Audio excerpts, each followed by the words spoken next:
And welcome back everybody to another episode of All the Mods 10. We are now on episode 18.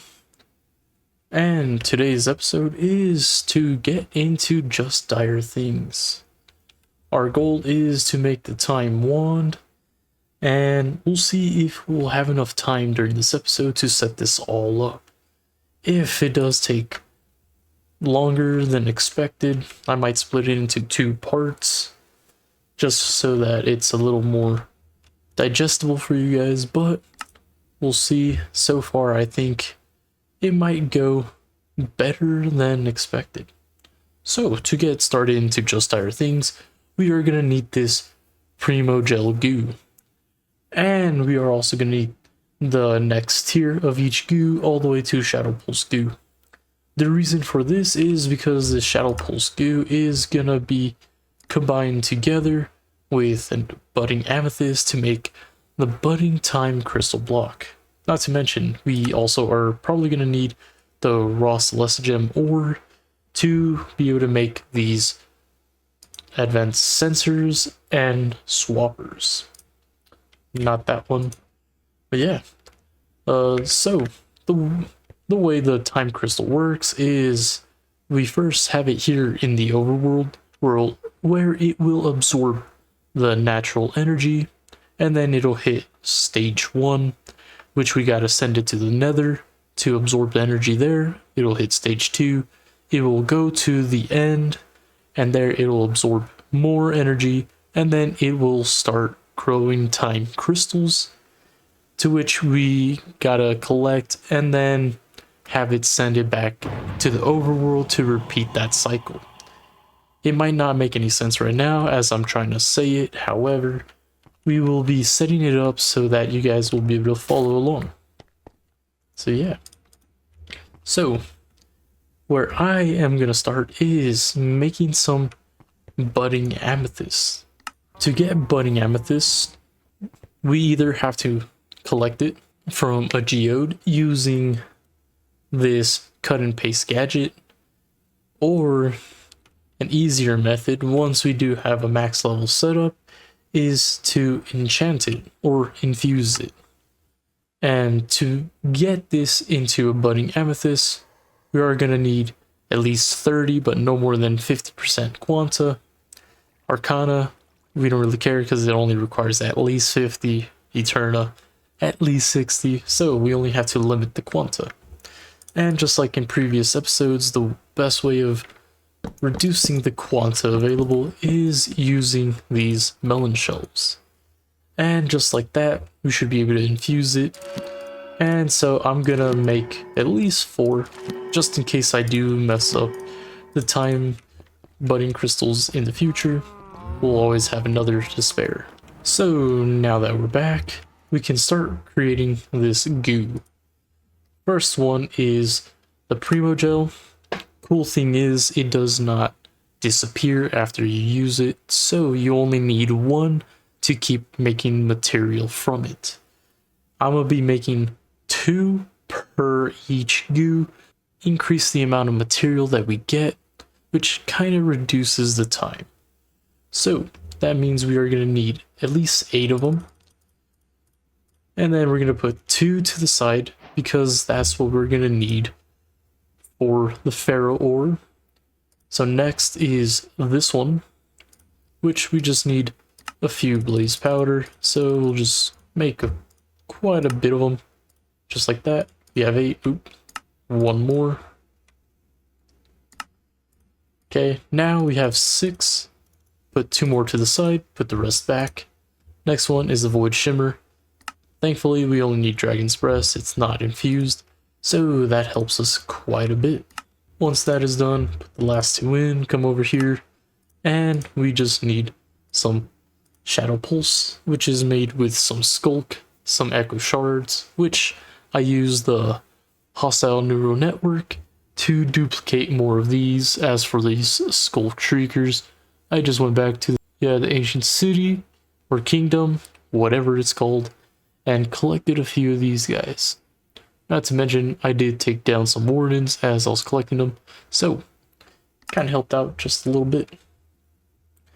As for the skulk, you could always just collect it from over there using a silk touch hoe, or you could actually set up an extractor to make more, which is what I did. You only need a skull catalyst, which you could get from anywhere in the deep dark / the kingdom, or when you kill the warden, he can drop these. You just put some skulk on top, so you're gonna need that silk touch eventually at some point, and then you just put an extractor chest on top, boom, generates it. Pretty cool building material. We're going to be utilizing it later, so that's how you get that. So that's how the tiers goes. First one iron, second gold, third diamond, fourth netherite. And then, not to mention, we will also be needing this to turn those amethyst buds into the time budding crystals. So without further ado, let's get started. Alright, so I kind of put it where I want to be able to put the goo, set it up in order, and I left a 2-block gap just because when we do put the gel here, we could put an iron block on this side, which will connect to this side, so once both of them are completely done, we can just vein miner the ore. So let's get started with placing this goo down. Control H helps us a little bit, gives us a little more control over our flight with the jetpack. I still haven't done the creative mode flight just yet. And just like that, we have it all set up. Little note for you guys is these guys are going to require a material to actually turn them on. As you see, Shadow Pulse does require Skulk, while Void Shimmer requires Ender Pearls and or Chorus Fruit. If you look at this one, it uses Blaze Powder and or Nether Warts, and then this one is Sugar or Rotten Flesh. So nothing too crazy. Let's grab a couple of that out. Best way to do it is just by covering every face possible. I'll just leave the top alone, and then all you gotta do is right click each one, you see it turns on, and then you can cover it again. It's pretty easy. So I recommend covering almost every face, leaving only one exposed, feeding it, and then covering it. Alright, I did have to switch over and turn off shaders so that we can actually see this growth. Because earlier, it just automatically turned into the ore without seeing any of this creepage.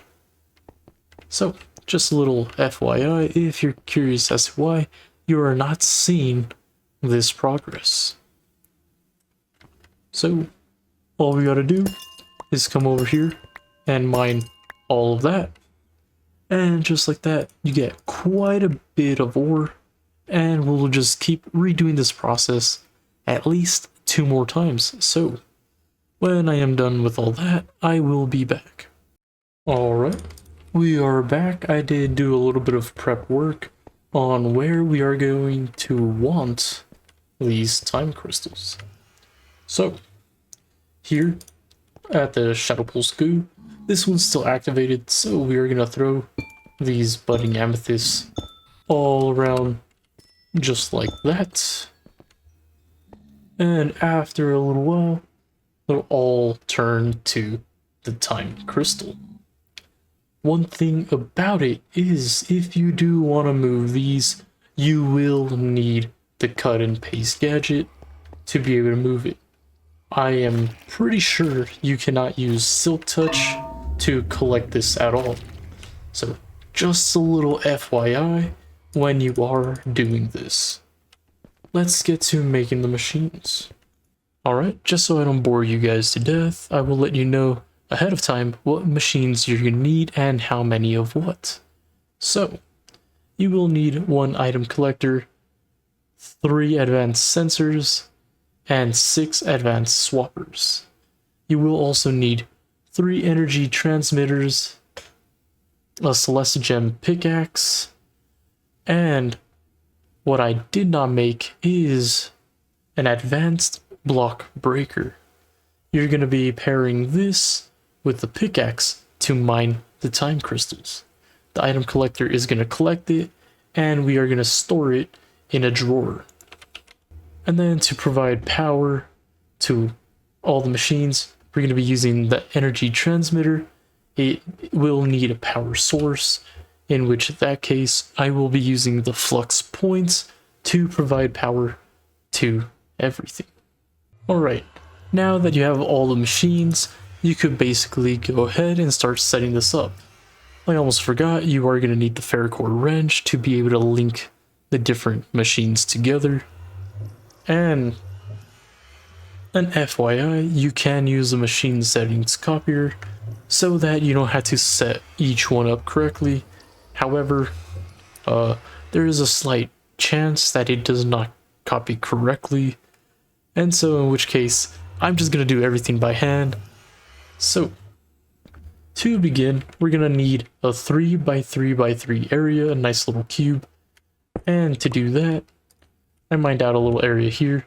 I have already chunk loaded it because you are going to need this chunk to be force loaded so that it can keep producing crystals on its own. So what we are going to need is an advanced swapper. This will take whatever is in the highlighted area and send it elsewhere. We are going to want to set this to be the 3x3x3. So you already know the deal with that, so I won't show you, but that's how we're going to be setting up the advanced swappers. Here we're going to need 2, in the nether 2, and in the end 2. Alright guys, once you got the settings for the swappers all set up, when you do put down the advanced sensor, you can come over here and drag the budding time crystal over, and when you're in the overworld, you are going to want to set it to stage 1 so that it will send it over to the nether. And just as a reminder, just like how we had the little render block in the middle, you're also going to have to do it for this one. So make sure that you have this set and rendered towards the center, and when you hover over it, make sure you change the deny to allow. So when it does detect it to be at stage 1, it'll emit the redstone signal to send it over. Make sure you do this in the nether with stage 2, and in the end you're going to want it at stage 0. You will need to set up your energy transmitter. One of the best ways to do it is to just put it down right here, but first we need a way to get energy, so I'm going to put my flux point right there. Make sure I have a view of it, set it to our network, and then put the energy transmitter right underneath it. Here you could also set the radius of which it's charging to, so we are going to want it to go down. Okay, yep. Let's offset it some more. Sweet. So it is sending power there. We also want it to go in this direction, and if we move, this should be the X. So if we come over here and add 1, it is now charging both or all 3 of these machines. So this is working perfectly. And this is going to be the same setup for all 3 areas except for the end. So I'll go ahead and set this up, and then when it comes to setting up the time crystal, I'll include that little bit, but I will be doing this offline just so I could make this a little faster. So just once again, for good time's sake, you're going to click and drag the time crystal block over here. You're going to right click the settings, and here you're going to set it to stage 2. Once it is at stage 2, it'll send it off to the end. So I'm going to go set this up again, but it's going to be a little different, so I will walk you through that. Alright, now that we are here in the end, the swappers are going to be set up the same. The sensor is going to be slightly different, where when you put the time budding crystal and you click on it, you're going to see that you're going to want this to go back to stage 0 so that it will send it straight back over to the overworld. And then it'll keep repeating the cycle as you keep harvesting it. So that's probably the only thing that you got to do for the crystal. Here, the only difference is we are using a drawer to store the time crystals. We're going to be using this item collector to collect everything in this area. So don't forget to turn on the render so you could set the radius that it's going to be picking things up. And then we are also going to be using the advanced block breaker. So the way you are going to want to set this up is you're going to put this Celestial Gem pickaxe inside, and then you're going to come over here and grab the time crystal cluster. This is what you want here, so that that's the only thing it will mine. You do not want to put any of these because these won't give you the crystal when mined. Only this one. And then, same thing as before, make sure you turn on the little render distance and then mess around with your XYZ to set it in the 3x3 area that your advanced swappers are also set to. So once I have that all done, I will be back. So since it's going to be moving everything in the 3x3x3 little radius that we selected, we're going to want to set up our growth accelerator and our crystal generators inside of this so it can travel with the crystal. The best way I like to do it is put a few blocks down, shift right click the bottom of each of these sides so that I can come this way, and then make sure to right click the accelerators right on it, and just like that we have this set up. The last step is for us to take our trusty old little cut and paste gadget, make sure it is set to cut mode. We're going to want to shift right click one of these guys, or right click, or keep messing around until it's highlighted. You're going to want to press G, come over here, click on cut, it's going to collect it, and then you're going to want to come over here, go back to the settings menu, and we are going to move it until it's in between both generators.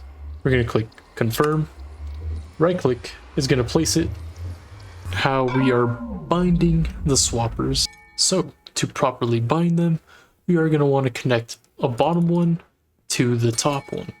So we're going to want end bottom, overworld top, overworld bottom, nether top, nether bottom to end top. That's how we're going to want to set up so that it can keep sending these guys around. As for the advanced swapper or the advanced sensor, we are going to want to set the block that it's sensing to where that time crystal is. Once you do that, your thing is set. This should be configured to highlight the area that is available or that grows time crystals. Make sure you have it set to allow so that it can mine it when it's fully grown. And as it mines it, it'll automatically get collected by the item collector and put into the oak drawer. Once you have that all done, you just come over here and then we click on the time wand, just like that. Boom, we got one part of it done, but we still need to fill it, because if we don't fill it, we can't accelerate anything. And then to fill it, you are going to need a fluid canister. And so to get the time fluid, we are going to need some polymorphic fluid, which is made from tossing one of these catalysts into normal water. To make one of these catalysts, we're going to need blaze gold and some nether wart. So something pretty easy you can do is just toss one in. Whoops, we're not in range. Be warned, if you have the time crystal in your inventory, you're going to get random side effects. But yeah, you toss one of those, toss this, and then you just right click it. Whoa. And just like that, you have collected some fluid. All you have to do is shift right click to switch the mode, so now it is set to fill. So this will automatically fill the time wand. And then now, all you have to do is shift right click any block that you want to speed up, and it'll accelerate the process.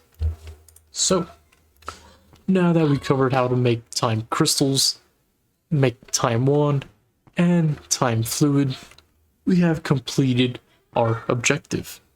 And so, just like that, guys, we accomplished our goal for this episode, which was to make the time wand and the time fluid so that we can start accelerating different things.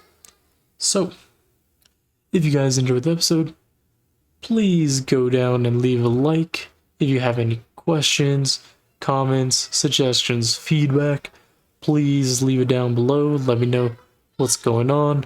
And if you guys haven't subscribed already, please do so. It does help our channel and help get our videos on the YouTube algorithm. And so, thank you guys for watching. Until next time, peace.